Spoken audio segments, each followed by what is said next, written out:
2022, ano de eleições no nosso país.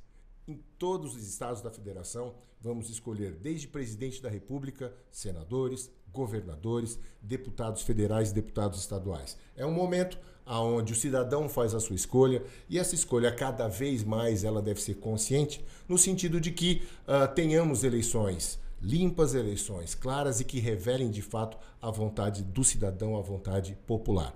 E com base nisso, pensando nas eleições de 2022, hoje a gente tem aqui uma pessoa que coloca o seu nome diante do eleitor para disputar uma vaga à Câmara Federal, como deputado federal pelo estado de São Paulo, que é o Leonardo de Assis Ferreira. Ele é conhecido no setor onde trabalha, que é o setor de eventos, como Léo Pleno. E o Léo tem uma história muito peculiar. Ele hoje é um jovem de 47 anos, casado, com 2 filhos e com uma atuação bastante significativa, um jovem empresário no setor de eventos, mas que se apresenta como candidato. E temos aqui Léo Pleno. Léo, bem-vindo. Obrigado, Hector, pela apresentação. Queria falar com vocês que estão aí do outro lado. Bom dia, boa tarde, boa noite, pois não sei o horário que vocês vão estar assistindo, mas também lembrar de todos, todas e todos. Tudo bem, Hector? Léo, é claro que para cada pessoa que se apresenta como candidato, existe uma motivação diferente, existe uma razão para entrar para a política. Você é um empresário que você não tem um histórico na política, mas se apresenta hoje para disputar uma dessas vagas, uma das 70 vagas de deputado federal que temos aqui em São Paulo. Conta o motivo, o porquê, o que te levou para a política, afinal de contas? Vou ter que falar um pouquinho para você, Hector, e voltar um pouco atrás, que assim, política a gente faz desde quando a gente nasce, né? Goste ou não, todos nós fazemos política assim. Mas eu não estou totalmente avesso à política de verdade, que seriam os nossos governantes. E o que me leva para isso é justamente a pandemia, tá? Quando a pandemia chega, eu tinha 350 funcionários, levamos em torno quase de 15 dias para entender o que ia acontecer e tivemos que fazer a dispensa de 290 funcionários, aonde eu fui entender que o mais fazia de importante não era, na verdade, ter funcionários, né? A gente tinha 290 famílias. Entendendo que isso ia levar muito mais tempo, eu entendo que não é na minha mesa com conta que eu vou resolver os problemas. Saio da minha mesa e vou brigar do lado de fora, junto a pessoal de sindicatos, associações, para entender o que estaria acontecendo realmente. Passaram a não conseguir me explicar direito o que estaria acontecendo e eu procuro os nossos políticos profissionais hoje que estão aí todos no mercado e, por incrível que pareça, eles também não conheciam o tamanho do setor de eventos. Léo, hoje você está lançando essa candidatura e o lançamento de uma candidatura significa assim, uma série de mudanças na vida desse candidato, dessa pessoa que se apresenta.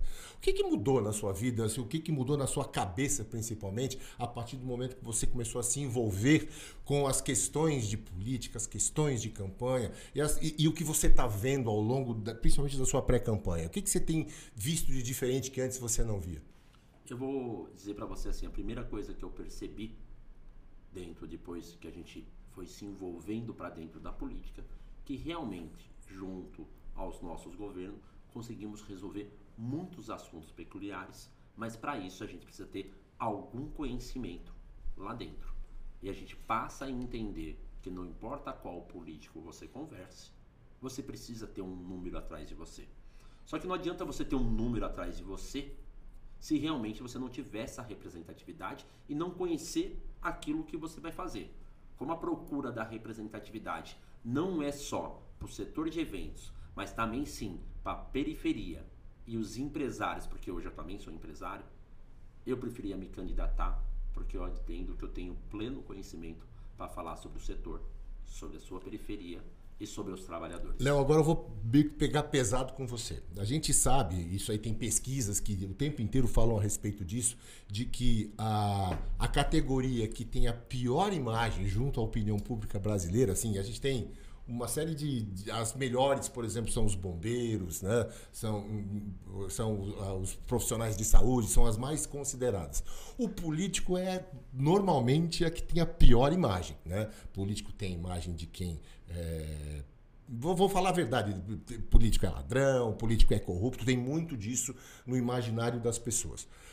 Você é um empresário bem-sucedido, até onde se sabe não há nada que desabone a tua vida profissional, a tua vida pessoal. Por que você vai, no fim das contas, entrar numa categoria que é tão, muitas vezes, mal vista, eventualmente até incompreendida pela sociedade? Bem sincero para você, eu vou brincar assim, há uma importância da representatividade para os setores.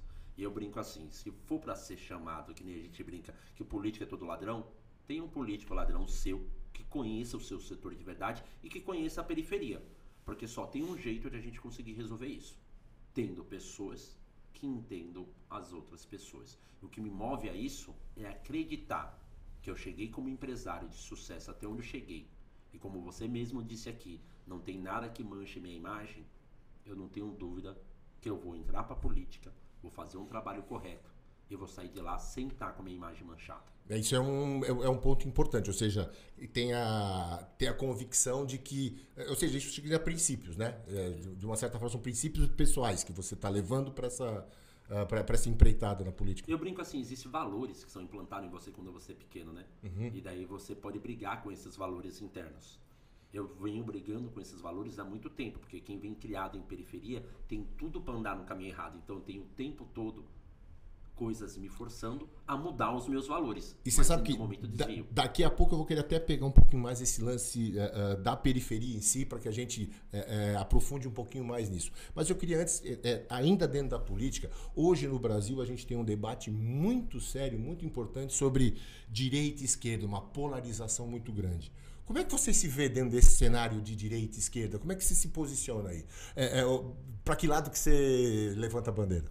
Vamos falar um pouquinho do meu pouco conhecimento que eu tenho e eu vou falar um pouco sobre conhecimento talvez que venha lá dos Estados Unidos, que são a respeito dos seus democratas, né? Que é onde o governo tem que intervir, sim, e deixar uma economia livre, com liberdade para andar. Então, quer dizer, eu sou um empresário e acredito muito na liberdade para que gere emprego, para que gere trabalho, para que o mercado se regularize. Mas acredito muito que o governo tem que intervir aonde? Ele tem que intervir dentro da sua segurança. Ele tem que intervir dentro da sua saúde. E ele tem que intervir dentro da sua educação. É nisso que eu acredito que eu posso ajudar muito, porque há muito dinheiro dentro do governo e talvez ele só não seja bem distribuído, ou bem gerido, ou bem cuidado, porque quem vem de um zero que nem eu e chega onde eu cheguei, só tem um jeito de chegar, fazendo gestão do seu dinheiro. Deixa eu ver se eu entendi. Você se coloca mais ou menos como existe nos Estados Unidos, existem dois partidos, o republicano e o democrata, seria isso, e você se posiciona mais como se fosse, lógico, você está no Brasil, é do Brasil, mas você... ou seja, a questão direita e esquerda não importa tanto, é um posicionamento de que deve haver um equilíbrio entre as forças privadas e as forças do Estado, é isso? Nós vamos brincar que quando a gente vai falar de direita e esquerda, talvez isso tenha acontecido lá no século XVIII e ficar discutindo sobre isso em pleno século XXI, a gente precisa acreditar que é falta de conhecimento. Entendi. Né? Talvez seja uma evolução isso que a gente está vendo, né? Da sua parte de se posicionar dessa forma. Bacana, bacana. Bom, a gente estava falando antes a respeito de um passado seu da periferia. Me conta um pouco da tua história pessoal. E até antes disso, eu queria mostrar para vocês um vídeo que nós temos aqui, que é o vídeo de lançamento da sua campanha. Podemos olhar aqui? Então vamos... Com certeza. Tá bom, vamos olhar esse vídeo.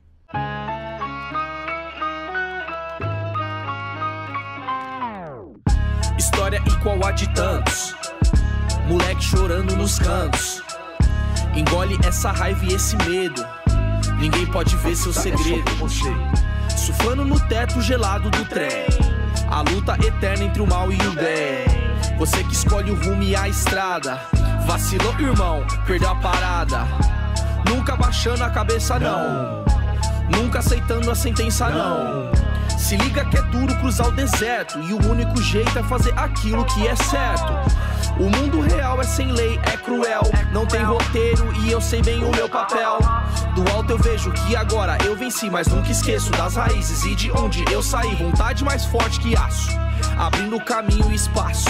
Aquele que era pequeno, hoje nada menos que pleno, mas nunca mais que ninguém. Mas nunca mais do que ninguém. Mas nunca mais do que ninguém. Léo, muito parabéns, né? O vídeo ficou bacana, né? E mostra um pouco essa história que está contada ali, é a sua história. Vamos tentar explicar um pouco melhor sobre a minha história, né? Eu falo que quando a gente vai para bolhas, eu brinco que sou pessoa que vem estourando bolhas o tempo todo, como pretendo estourar a bolha agora para dentro da política e realmente fazer a diferença. Então, quando você pega o Léo na sua história lá atrás, eu venho de uma bolha que eu brinco das pessoas sem pai e sem mãe, porque assim, sem pai e sem mãe não, né? Porque todo mundo tem que ter um pai e mãe para ser gerido. Pois é, deixa eu até te interromper e perguntar assim, porque ali no vídeo a gente viu que tem meninos, né, em situação de abrigos, a gente está vendo ali adolescentes e jovens surfando em cima do trem. Essa é a tua história mesmo? É exatamente essa. Então vamos falar rapidinho. Eu, com a minha mãe, ela não pôde me criar. Eu sou gerado em João Pessoa, no Nordeste. Venho aqui para São Paulo e nasço em São Paulo, por isso eu sou paulistano, né? Eu sou gerado no Nordeste, mas nasço em São Paulo, mas por isso eu sou paulistano. Veio sendo feito de lá para cá. De lá para cá, mais ou menos assim, né? Acabo nascendo e minha mãe não pode cuidar de mim, porque estava em vulnerabilidade e realmente não podia cuidar, e fico na casa de Vó Carmen. Dentro de casa de Vó Carmen. Vó Carmen, na verdade... Era sua avó? Na verdade, não era minha avó. É a pessoa que me criou e carinhosamente me ensinou a chamar ela de vó. Então, eu sou criado, eu falo para as pessoas assim, você é criado com os valores. E que valores? Mas como é que... Assim, a Vó Carmen era quem? Assim, ela era uma pessoa que simplesmente abrigou, mas ela abrigava outras crianças? A Vó Carmen abrigava 60 crianças. Tem uma matéria que diz assim, 60 filhos de Vó Carmen. Eu sou um dos 60 filhos de Vó Carmen que estou aqui hoje. Então você dividia, digamos assim, a casa com mais 60 meninos e... Em média ficava na casa de Vó Carmen em torno de 15 crianças, mas em torno dessa passagem toda na vida de Vó Carmen passaram 60 crianças por lá. Mais ou menos como se aquilo que a gente conhecia antigamente como um orfanato, praticamente. Exatamente, que hoje, dentro das leis, seria totalmente proibido, né? Sim, exatamente então tá, você teve essa infância, né? Mas você fala aparentemente muito carinho da Vó Carmen. É porque você tem que acreditar o que você é. Então, quando você é criado e se você acredita, e por mais que você saiba que é alguém adotivo, se você acredita que aquela pessoa falou que ela é sua avó, se tá comprado dentro de você isso. Isso era onde? Era aqui na cidade de São Paulo? Onde cidade que era? de São Paulo, Barra Funda do lado de baixo, porque existe Barra Funda alta e Barra Funda baixa. Eu era da Barra Funda. Era a Barra Funda mais funda. Era a Barra Funda mais funda, exatamente isso. Exatamente isso. E olha que tava bem no fundo, né? E aí tá, aí você teve essa infância até que idade você ficou na Vó Carmen? Fiquei na Vó Carmen até meus 8 anos. Vó Carmen acaba falecendo.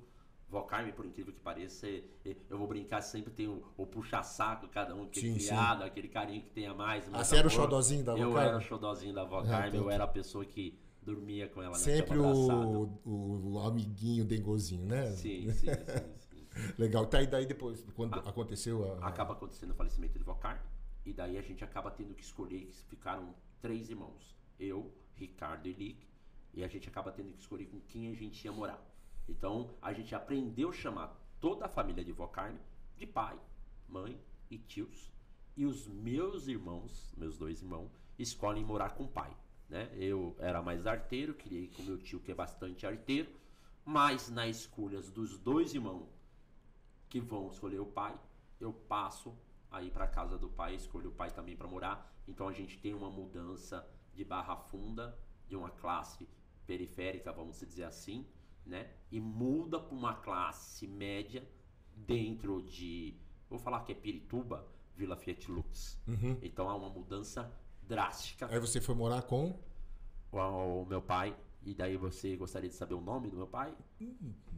O pai, na verdade, a gente chamava ele sempre de pai a vida toda. Ele encostava o carro, a gente dava boa noite pra ele, sempre passou lá carinhosamente. Chama Armando Panic. E é com ele que eu fico morando mais durante uns 5, 6 anos aí. Então aí eu ganho minha segunda família, vamos dizer assim. Tá. E continua. Posso continuar? Pode continuar. Saindo da casa do pai, a gente acaba no pai aprendendo 2 coisas muito importantes, que meu pai sempre é muito rígido, né? policial, tudo criado, ele cria a gente numa linha bem rígida. Então a gente tinha que estudar e também trabalhar. Ali eu passo também a trabalhar num depósito de bebida e passamos a ganhar mais 2 irmãos, que é a Renata e o Neto. E a gente ganha esses 2 irmãos porque já eram lá, né? Então o Neto é o meu filho verdadeiro do meu pai, a Renata era considerada como irmão que trabalhava na casa do meu pai, e a gente ganha mais 2 irmãos. Então nós passamos a ser 5 numa casa só. E daí nesse meio tempo que a gente mora com o pai tem algumas profissões dele que vai crescendo de cargo e ele não consegue ficar com a gente durante tanto tempo pelos cargos que ele assume. De uma certa forma, a gente sai da casa do pai e vai passar a morar cada um com a sua família de sangue, de verdade, porque a gente sempre soube que éramos adotivos e sempre tivemos acesso à nossa família também. Essa família de sangue, então, que você passa a morar, quem são essas pessoas? Aí eu mudo para casa da tia Elizabeth. Então vamos parar aqui agora, eu tenho uma surpresa para você. Nós vamos mostrar aqui um depoimento nesse vídeo da tia Elizabeth. Exatamente. Então vocês vão ver agora a tia Elizabeth falar um pouquinho do Léo. O Léo, eu conheço ele desde criança. Na impossibilidade da mãe dele criar ele foi criado pela avó Carmen. Agora, aos 14 anos, ele veio morar comigo. A família dele era nossa. Ele era inquieto. De 14 anos a 18 anos, ele morou comigo. Aí, nesse período, ele começou também a ver as coisas dele, o trabalho. Tá bom, se ele tá correndo para melhorar de vida, tudo, então eu falei, deixa ele correr atrás, né? Ele é meu sobrinho mesmo, né? Posso falar uma coisa pra você? Eu achei a tia Elizabeth uma gracinha. Né? Ela é muito, muito querida, né? Uma pessoa linda que te abrigou. Me conta um pouquinho só dessa vida com a tia Elizabeth, com a família dela, porque ela fala também dos seus primos. Conta um pouquinho. Eu chego na tia Elizabeth com 14 anos, né? Um menino de 14 anos que tinha acabado, não acabado de perder sua avó, porque faz pouco, 6 anos, vamos dizer assim. Eu já vinha de alguns estados, vamos brincar, meio que revoltado, né? Então, você sai ali no estado da casa da avó, para na casa do pai, tem que sair da casa do pai e para na casa da tia Elizabeth. É um ping-pong para uma criança, não deve ser fácil. É difícil você falar de criança, né? Porque 14 anos hoje, eu não sei nem o que são considerados. Eles são adolescentes, eles são crianças, eu não consigo Mas eu fui desde criança. Exatamente. Daí vem brincando nesse ping-pong. E daí eu chego na tia Elizabeth. Ela já tinha 3 filhos. Um quase da mesma idade que o meu. Não, na verdade o Beto tinha a mesma idade que eu. Tanto é que a gente estudou no mesmo colégio, na 8ª série, os dois juntos. Eu, por acaso, não entrava na sala de aula, mas o Beto gostava bastante de estar na sala. Eu era convidado o tempo todo, tá do lado de fora, tá? Esse era um dos problemas meus, tá? O colégio realmente era um grande problema. Aí quando você se encontra com um mundo que é o mundo da periferia, já nessa fase da adolescência, que a gente vai se descobrindo, a gente vai se formando, você acaba se encontrando com esse mundo da periferia. Me conta um pouquinho melhor desse encontro e como isso te marcou ao longo da vida. Eu vou dizer o que marcou bastante na minha vida foi uma fala que o meu pai deixou pra mim, e ele deixou isso sempre muito claro por ser policial, né? E ele falou pra mim bem claro assim: filho, você provavelmente vai virar bandido pra onde você tá indo. Então... Você ouviu isso do seu pai? Eu ouvi exatamente isso. E ele falou assim: quando você virar bandido, quem vai te matar sou eu mesmo.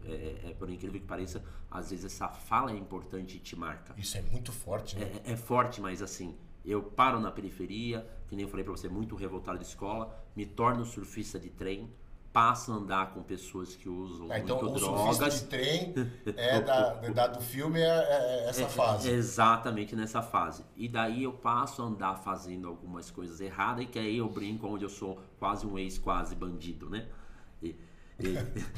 Ex-quase bandido. Exatamente, o ex-quase bandido.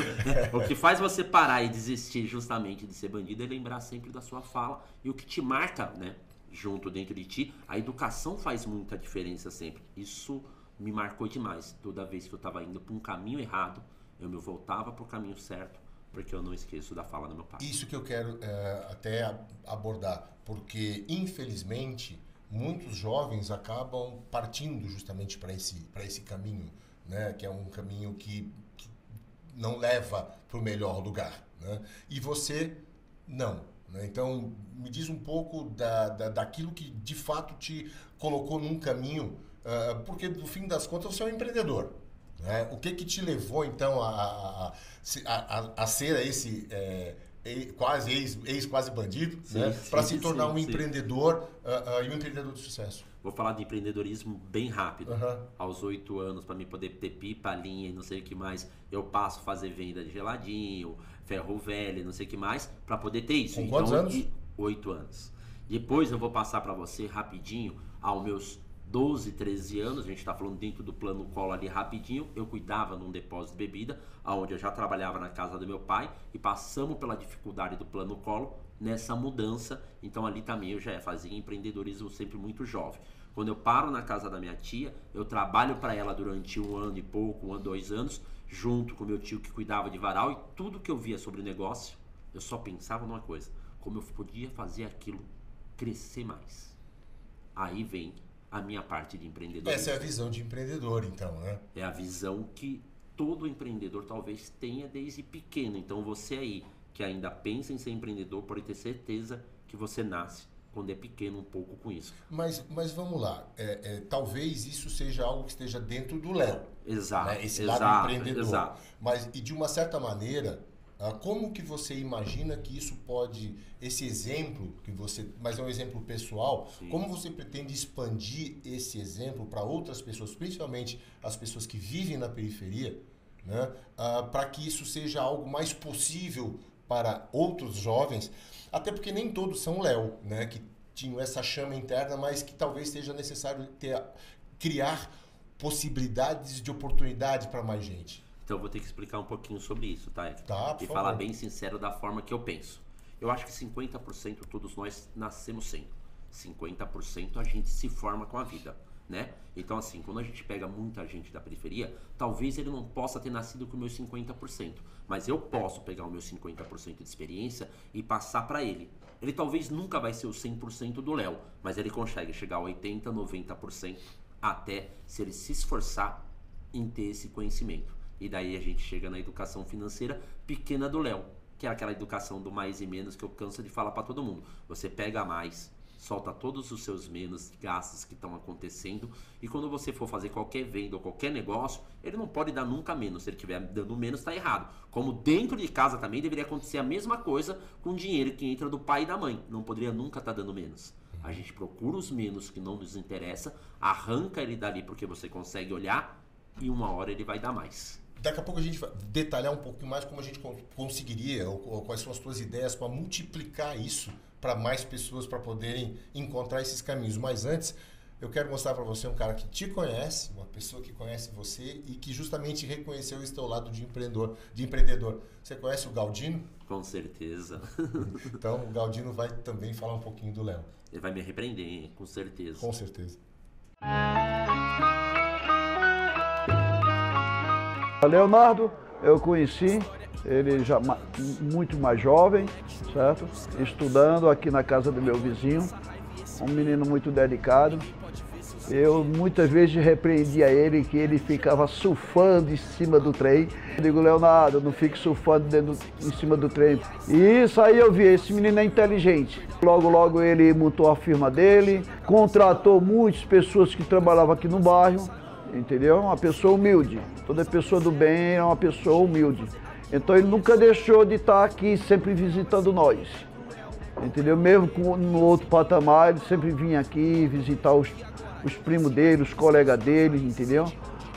E é uma pessoa muito humilde, muito boa. Léo, o Galdino, de fato, é uma figura e ele realmente conhece você. Mas algo que ele trouxe muito foi que o fato de você ter se tornado um empreendedor, ter crescido, ter evoluído do ponto de vista de trabalho, de negócios, mas que você não negou a origem, que não abandonou o teu passado, as pessoas que você conhece. Isso é difícil.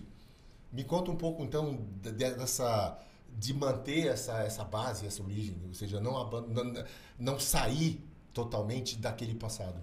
Eu acho que, na verdade, você é a sua história. E toda vez que você nega a sua história, você talvez perca alguns valores. O Leonardo nunca pode negar quem ele foi, da onde ele veio, e eu nunca quis esquecer a minha história. Isso é muito importante até para quem vai chegar na política, né? Porque se o cara esquecer a sua história e apagar ele vai ser o que ele quiser dali para frente. Eu não posso esquecer de onde eu vim. Isso me marca bastante. Isso faz eu voltar o tempo todo para minha origem e lembrar que a gente tem muitas pessoas nesse país em estado de vulnerabilidade. Entendi. Eu quero até falar para todo mundo que está assistindo a gente aqui que a gente não ensaiou nada. Aqui o papo está espontâneo, mas algumas coisas eu e o Léo conversamos antes.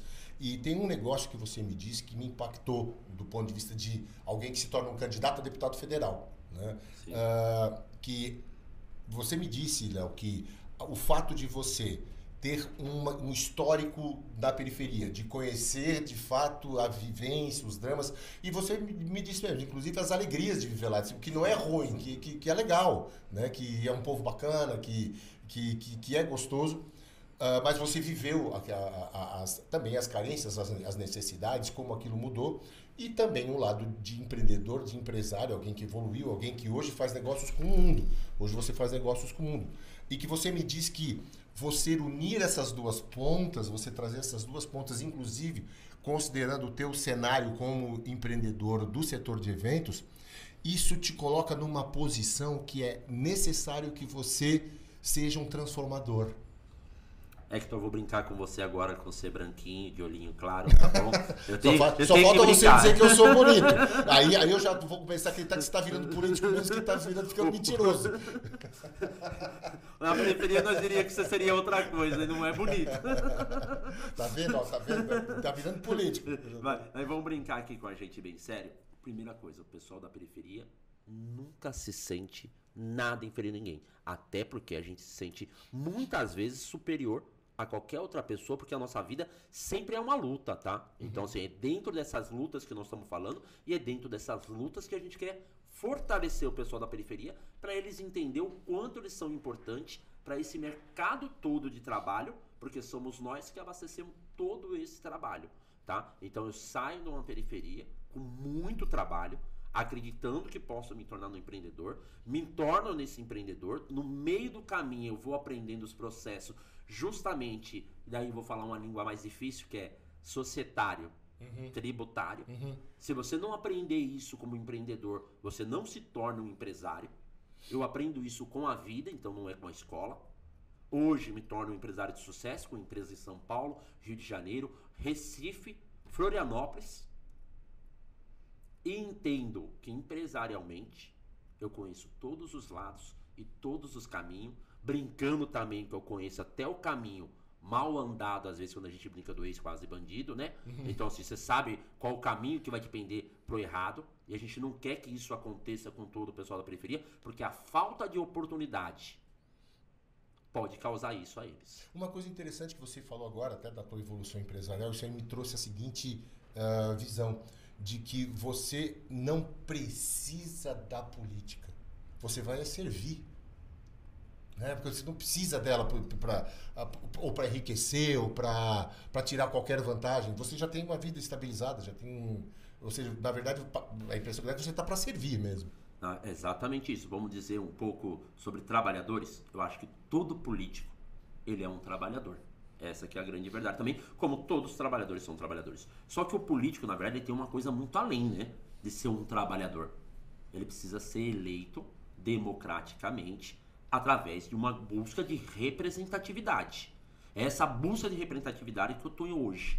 E fazer com que todos acreditem que realmente o que eu vou fazer lá já não é mais trabalho. O que eu vou fazer lá é colaborar com essas pessoas que me deram essa representatividade. E que todo político teria que acreditar nisso. Ele está lá, não é para trabalhar. Ele está lá para colaborar com as pessoas que puseram ele e deram essa representatividade. Então todo político precisa mudar essa chavezinha e lembrar quem é aquele que tem que atender.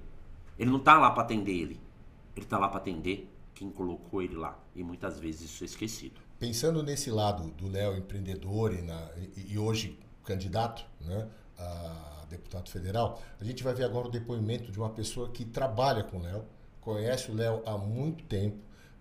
Ele também é uma pessoa originária da periferia, ele mora na periferia, ele tem um nome pomposo, o nosso amigo Everaldo, o nosso querido Babu, que vai falar aqui um pouquinho sobre o Léo. Sim.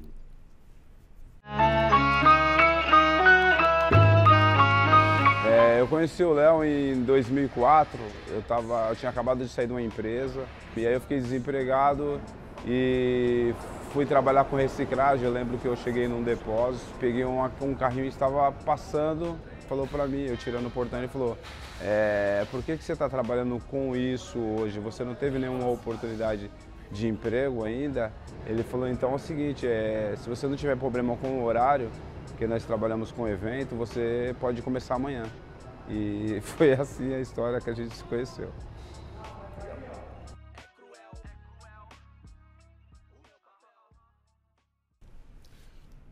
Você já tinha visto o Babu falar dessa maneira? Né? Eu não vou nem... Eu lembro de histórias tristes junto com o Babu e histórias muito felizes. Então eu vou falar um pouco emocionado agora, porque assim, o Babu é um menino que, quando eu estava no meu empreendedorismo já com a empresa Pleno, eu recebo o Babu no portão da empresa, a gente estava arrancando os portão, quebrando um monte de coisa da empresa.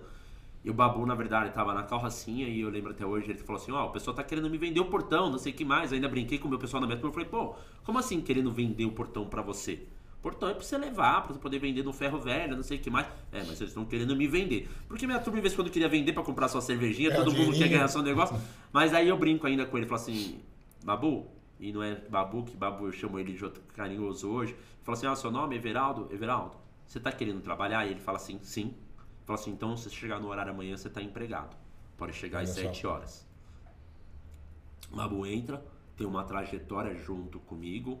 A gente vai conhecendo a história do Babu no meio do caminho. Eu levava muitas vezes ele para casa. É uma pessoa que tinha banheiro do lado de fora da sua casa e não tinha do lado de dentro. Babu, num tempo, se afasta um pouco da empresa por causa de alguns caminhos tortos que ele vai tomando, que aquilo que eu falo, a gente aquilo que a gente vê, né? A gente vê o tempo todo, a vida toda. Ele se perde um pouquinho ali com algumas coisas. Acho que o Babu não tem nem vergonha de falar sobre isso de jeito nenhum. O Babu, no final, eu não atendo ele numa madrugada que muitas vezes eu atendia ele. E aquele dia a gente brinca que a casa dele caiu. O Babu passa 3 anos guardado. Guardado, para quem não sabe, o significado do termo ele passou 3 anos preso, você quer fazer o quê? De férias. de férias. Você quer usar como? Nós podemos usar várias vezes. Mas acho que o guardado é a palavra mais bonita, tá? Então, pra gente que no final acaba roubando, que acaba acontecendo alguma coisa, ou quando a gente cai a casa nossa e que a gente vai preso. Ele errou, mas se recuperou. Ele errou no uso da droga. Ele não errou... A droga pega muita gente nesse mundo nosso, né? E te leva embora, às vezes, para muitos lugares errados. E ele errou por causa Mas hoje o Babu é uma pessoa que... Ele é uma pessoa fantástica tá aqui do meu lado. Eu lembro ele voltando, o primeiro dia que ele saiu, ele me ligou e falou, Léo, posso voltar? Eu falei, agora. Esse é o Léo, né? Bom, algo importante também que eu vejo no seu material da campanha, que você coloca 5 pontos que são as principais bandeiras da tua candidatura. Posso pedir um favor para você? Pode. Deixa eu só respirar um pouquinho. Tá. Obrigado. Bom, depois de uma ligeira pausa técnica, eu até fui pegar um café, a gente deu uma paradinha aqui. Léo, é importante, né, que todo candidato, que todo político, ele tem as suas bandeiras, aquilo que ele defende, aquilo pelo que ele vai lutar, né? E o teu material de campanha apresenta 5 pontos que são aquilo que você expõe como fundamentais para a sua campanha. Eu vou ler cada um deles, porque eles são bem elaborados, né? Mas eu vou pedir que você fale um pouco de cada um desses objetivos, de cada uma dessas bandeiras, para que as pessoas entendam, então, motivos reais, concretos, pelos quais você está lutando através dessa candidatura. Pode ser? Motivos que a gente acredita que realmente vai fazer toda a mudança, né? Perfeito. Então eu vou ler aqui o primeiro. A primeira bandeira é: articular e promover políticas públicas para que o setor de eventos seja tratado nos âmbitos fiscal, legal e trabalhista de maneira justa e de acordo com o tamanho que esse segmento tem para a economia brasileira. Exatamente isso. Aquilo que eu te falei, como aconteceu o nosso problema na pandemia, eu fui descobrir que o setor de eventos não tinha sua representatividade da forma correta que precisava e também não mostrava qual era o seu tamanho real, que hoje a gente já está falando que o setor de eventos representa quase 4,3% do PIB nacional. Isso é muita coisa. É um absurdo, sem contar toda a outra cadeia que ele movimenta monstruosa, desde a sua linha de transporte, de tudo que é carros. Tudo está conectado com esse setor de eventos. É um hub, né? É um hub. O setor de eventos, na verdade, ele é um grande hub. A gente fala, por exemplo, do motorista de táxi, ele vai servir o setor de eventos. Você Sim. vai falar do aeroporto, ele vai servir o setor de eventos. Não tenha dúvida, não tenha dúvida. Então a gente fala de um negócio que é muito maior do que simplesmente... Vamos para a coisa mais básica do setor de eventos? O recolher a simples latinha. Ou seja, desde a ponta até... Ou seja, da Exatamente. latinha ao avião, a cadeia é enorme. É uma cadeia gigantesca. Entendi. Então, a gente precisa buscar realmente regulamentação, regularização para esse setor. Isso leva a gente para o segundo ponto, a tua segunda bandeira, que diz o seguinte: construir o consenso sobre as necessárias revisões das relações de trabalho no setor de eventos e articular a construção de novos marcos legais. Relações de trabalho e novos marcos legais para ela. Como eu fui formado pela vida, né, dentro do setor de eventos, e como eu falei para você que eu entendo bem de societário e tributário, também entendo muito bem de RH dentro de uma CLT de trabalho. E se não tiver uma regulamentação correta sobre a CLT para o setor de eventos, talvez ele esteja fora. Entendi. Então vamos para o item 3 das tuas bandeiras, que é promover políticas públicas e a destinação de recursos orçamentários para ações e projetos de formação, para o acolhimento de crianças e jovens em situação vulnerável e a melhoria dos serviços públicos de saúde na atenção básica nas regiões periféricas. Essa é a parte mais importante da bandeira minha. Porque o que acontece, toda vez que você começa a falar com todos os políticos sobre formação de trabalho, o cara quer voltar na criança lá atrás, pensando na sua educação, no seu estudo, em tudo que passa. E não adianta você querer formar só crianças, você precisa primeiro formar o pai dessas crianças. Porque essas crianças que não são bem alimentadas não vão ter formação boa na escola. Então a gente precisa de cursos rápidos, técnicos, de 30 dias, desde marceneiro, carpinteiro, serralheiro, pintor, cara de som, de luz. A gente tem uma cadeia tão gigantesca, mas ela não precisa ter estudo. Ela ganha bem no setor de eventos. 30 dias é o suficiente para capacitar ele na periferia e botar no mercado que absorve muito rápido o trabalho. Um pai trabalhando e um filho bem alimentado faz toda a diferença. Isso está refletido na tua quarta bandeira, justamente, que então, além dos serviços de saúde na periferia, além de atendimento a crianças e adolescentes em situação vulnerável, aqui no item 4 justamente você aborda isso que você acabou de falar, que diz, de maneira específica, articular a implementação de capacitação de novos profissionais para o segmento de eventos, com agilidade, proporcionar novos postos de trabalho, gerando emprego e renda, é isso? Exatamente isso. Ele está um amarrado ao outro. Certo, perfeito. E o item 5. Isso aqui eu achei muito impactante, né? Isso aqui eu achei, sinceramente, algo novo, algo muito interessante, que é o seguinte: lançar o projeto da cidade do evento, um grande hub centralizador das atividades básicas que atendem o setor de feiras de negócios e eventos, localizado em São Paulo, em área que contará com galpões compartilhados, apoio administrativo, centro de formação e infraestrutura de convivência, como praça de alimentação, banco, lotérica, central de logística, informática e comunicação, alojamentos. Conta um pouco dessa ideia, desse projeto, que é a cidade do evento. Vamos falar um pouco sobre esse projeto? Ele é importantíssimo para o setor de evento. Como a gente falou do tamanho do hub e de todas as ligações, existe ainda uma dificuldade, às vezes, do B2B, que é o que o setor de evento faz. Ele faz negócios com grandes empresas de mercado. E, às vezes, essas grandes empresas precisam parar e nos visitar e conhecer o setor numa cadeia total. É importantíssimo para ela, dentro da cidade de evento, conhecer o tamanho do hub que ele é. E lá eles vão conseguir, então, desde encontrar as suas montadoras, empresas de áudio e vídeos, transportadoras, eles vão entender toda a logística do setor de eventos. Por isso é importantíssimo essa cidade de eventos. Eu posso fazer um paralelo como existem projetos em outros lugares do Brasil com o pessoal das escolas de samba? É mais ou menos como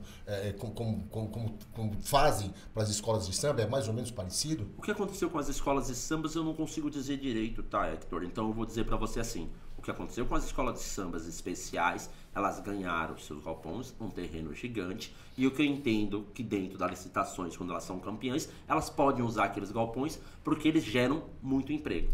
Mas vamos pensar que a escola de samba acontece uma vez por ano. O setor de eventos movimenta o ano inteiro. O ano inteiro. Então, digamos que é uma evolução até desse conceito para algo maior, algo mais amplo. Acredito que sim, olhando para a cadeia deles e pensando na nossa cadeia. Entendi. Bom, eu diria que dentro desse sentido, o setor de eventos ele teria muito a ganhar com essa alternativa da cidade do evento, porque você acredita que isso significa mais que o negócio cresça, que as empresas, que os pequenos empresários e que também os trabalhadores do setor de eventos vão ter ganhos com isso? Eu acredito que isso gera muita oportunidade de emprego e ainda facilita a capacitação. Além da gente ter ela na periferia, eles poderiam chegar dentro da cidade de eventos, passarem mais 30 dias e as empresas de lá imediatamente contratarem. Porque cada um daí vai dar um curso mais específico final para o que precisa. Bom, a gente está caminhando agora para o final desse nosso encontro, que na verdade o grande objetivo é apresentar o Léo Pleno, né, como candidato a deputado federal, com ideias novas, com ideias diferentes, com um passado que o credencia para de fato estar como alguém novo na política, alguém com uma característica diferente, com projetos, planos e ideias que de fato tem um fundamento, tem uma base. Vocês perceberam, o Léo é um cara simples, é um cara do povo, mas ao mesmo tempo é um empresário bem-sucedido. Então, eu diria que conhecendo o Léo e tendo essa oportunidade de conversar com ele, a gente tem a oportunidade de ter uma opção, um candidato diferente, uma visão diferente na política e que de fato represente um grande setor econômico, que é o setor de eventos, e também que represente uma população enorme que nós temos aqui em São Paulo, que são as populações das periferias, ou seja, ele une os dois mundos dentro desse sentido. Então, eu acredito que vale a pena avaliar nas redes sociais do Léo, né? A gente vai colocar aqui para vocês todos os acessos que vocês podem ter, as ideias, as propostas, os caminhos que o Léo sugere e propõe. E vamos, nesse momento, Léo, mostrar para você, você ainda não conhecia, mas vamos apresentar para você a sua nova marca, a marca da sua campanha, a marca do Léo Pleno.